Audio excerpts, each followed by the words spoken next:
L'Italie présente une biodiversité gastronomique unique au monde. Elle possède le plus grand nombre de produits agroalimentaires à appellation d'origine et à dénomination géographique reconnue par l'Union européenne.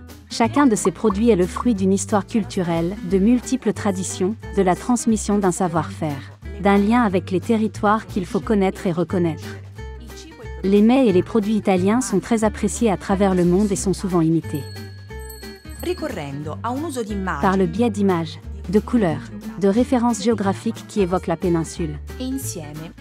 Et souvent, pour compléter, on va utiliser des mots qui ne sont italiens qu'en apparence. Car ils sont créés à l'étranger pour faire allusion aux saveurs uniques de l'italianité. Un phénomène appelé « Italian sounding » qui veut évoquer la bonne réputation et la renommée de la cuisine italienne. La technique de formation linguistique la plus fréquente est la création de mots valises à partir de deux mots différents. Comme la burricotta, union de la burrata et la ricotta. Ou bien la mozza fina, qui associe la mozzarella à l'adjectif fina, fine, utilisé probablement comme synonyme de qui file.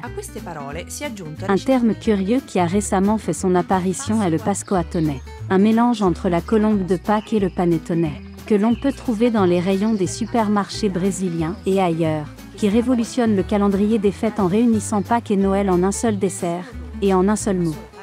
La Pasqua al Natale. Burricotta, mozza fina, pascoatone peuvent être considérés comme de véritables pseudo-italianismes. Des mots qui n'existent pas dans l'espace linguistique italien, mais qui sont formés ad hoc pour paraître italiens. On a d'autres exemples, comme le tutti frutti qui indique une glace à plusieurs parfums ou bien des mots composés plus rares, comme le café ciao, une marque de café allemande ou le freddoncino, terme plus fréquent qui désigne une sorte de cappuccino froid. Comme on peut l'observer, le son de ces mots évoque celui des termes italiens correspondants. Mais souvent, le produit indiqué par ces appellations est loin d'être de bonne qualité. Alors on a aussi le Borgonzola, association de Borgo et Gorgonzola, le Fontiago, union de deux noms, Fontina et Asiago, qui avec Parmesan, Reggianito, Zotarella et bien d'autres encore forment la catégorie des produits les plus imités, celle des fromages et produits laitiers.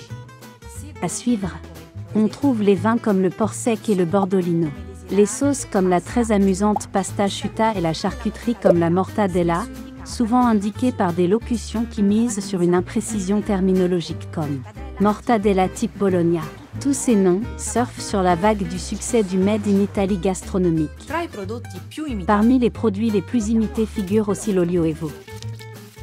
Dans ce cas, la malversation entraîne la modification du nom lui-même, car dans les principaux dictionnaires anglais, l'acronyme VO devient purement et simplement un terme américain sous la forme VO, extra virgin olive oil. Alors que pour les Italiens c'est un mot qui appartient à la langue italienne et qui indique une excellence nationale.